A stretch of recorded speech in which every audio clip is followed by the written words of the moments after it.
Another day, another basketball stories na naman ang pagkikwentuhan natin. At ngayon nga ay ang pag-uusapan natin ng balitang 3-team na gagawin ng Los Angeles Lakers. At ang balitang pagkuha pa ng Golden State Warriors kay Trey Murphy III.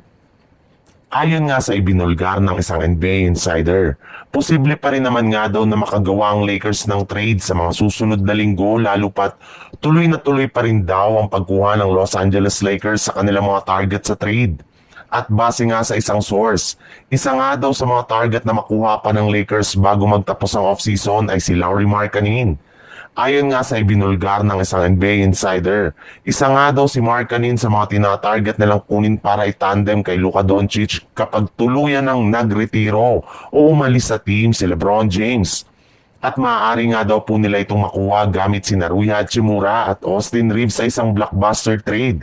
Kagaya na lang ng inilabas na 3-team trade kasama ang mga kupunan ng Utah Jazz at Miami Heat, kung saan makukuha nga dito ng Miami Heat sina Terry Rozier, Rui Hachimura, Gabe Vincent, Dalton Kenick at 3 first-round pick. Habang makukuha naman dito ng Jazz si Austin Reeves, habang ang Lakers naman ay makukuha si Lauri Markkanen.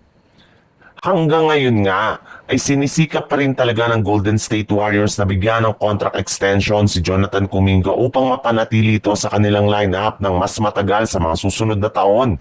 Ngunit kahit anuman nga ang kanilang gawin ay parati pa rin nga sila nitong tinatanggihan.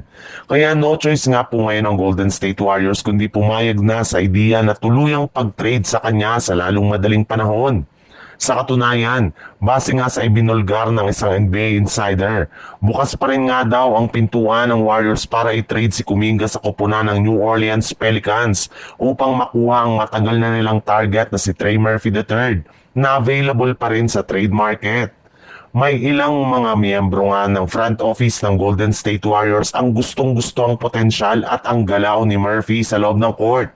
At naniniwala nga sila na magkakaroon ito ng malaking impact sa kanilang kampanya next season.